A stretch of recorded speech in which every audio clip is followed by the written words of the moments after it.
Hi again, still in Asia, as you see, a beautiful little beach on the island of Koh Samui. And interesting contrast, see, because I'm on this beach, I think I've got one snorkeler behind me, and get in a taxi and drive for 9 minutes and you get chaos in the town around the corner. And I see that all over the place. So you can be down a little quiet back street in Ho Chi Minh, 15 million people, go around the corner and you are confronted by the biggest chaos of traffic I've ever seen in my life. There's also things like the terrifying prospect of crossing the road in Hanoi, which I was warned about, but didn't take that seriously because it's shocking, it's terrifying. And I think I've got an insight into why people aren't jumping out of their cars and punching each other and screaming and running people over, and there aren't crashes everywhere.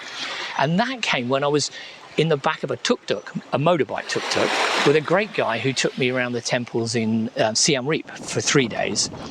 And he got into a bit of traffic. And instead of just waiting, he thought, oh, I want to get on with this. So he turned off and just drove straight into the oncoming traffic.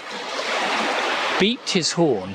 And this is important. It wasn't, hey guys, get out the way, you're all idiots, or I'm coming through. It was, hey guys, I'm here. And everybody just went round him. Nobody gave him the finger or shouted out their window or anything. And it was almost as if, and I think it probably is, that at least the vast majority of people got up that morning with a really ingrained belief of, don't hurt anybody.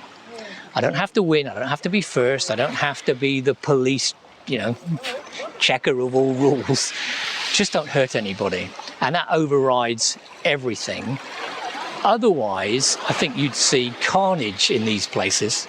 And that got me thinking about organisational values. Yeah, okay, a lot of organisations have values. They're generally the same: respect, teamwork, those kind of things, quality.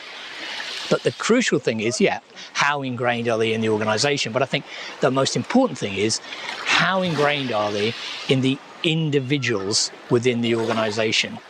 Because if they have a genuine foundational principle, which is what we call values, that will guide their everyday behaviour, rather than behaving and saying, oh, I don't think that's in line with the value, kind of checking their behaviour against the values rather than the values driving their behaviours naturally.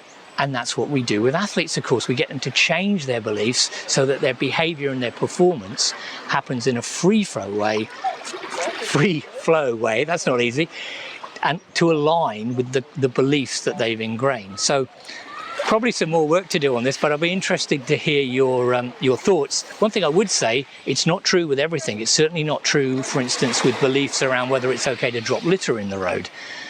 But that road safety thing is really fascinating in a chaotic, complex environment, and it is certainly creative.